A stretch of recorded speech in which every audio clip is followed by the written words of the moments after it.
médecin qui a volé le cerveau, c'était Thomas Stolz Harvey. Donc j'ai gardé que le middle name, comme façon de signifier qu'on s'arrête en route. Hein. Le point de départ, c'est la réalité, mais après, voilà, l'univers est vaste, quoi. Et donc on part vers l'imaginaire.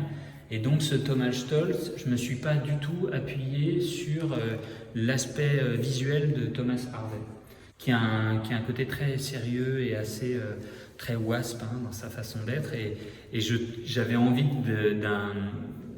d'une physionomie qui évoque quelque chose de plus truqueur, d'un peu menteur et tout. Donc je me suis à la fois inspiré beaucoup de Richard Nixon, et je trouve que par exemple là ça se voit beaucoup, le côté nixonien de Stolz apparaît un peu là parce que je lui ai mis davantage de sourcils.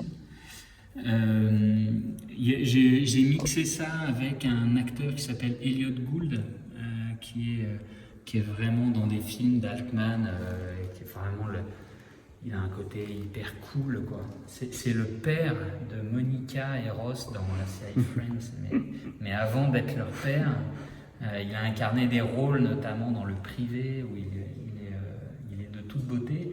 Et ce côté, voilà, il est cool, il est détendu et tout, me paraissait vraiment profondément américaine.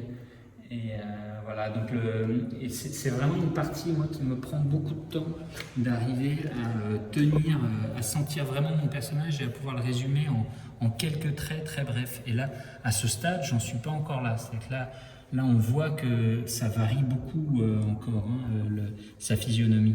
Mais je cherche, et les grands aspects de ce qu'ils vont faire sa physionomie sont quand même déjà là. Après, c'est un long travail que je fais aussi beaucoup pendant le storyboard, et qui consiste à affiner l'économie du visage, quoi. Et voilà. Mais j'ai des pages de carnet qui sont truffées de recherches en tout genre dans ce style-là.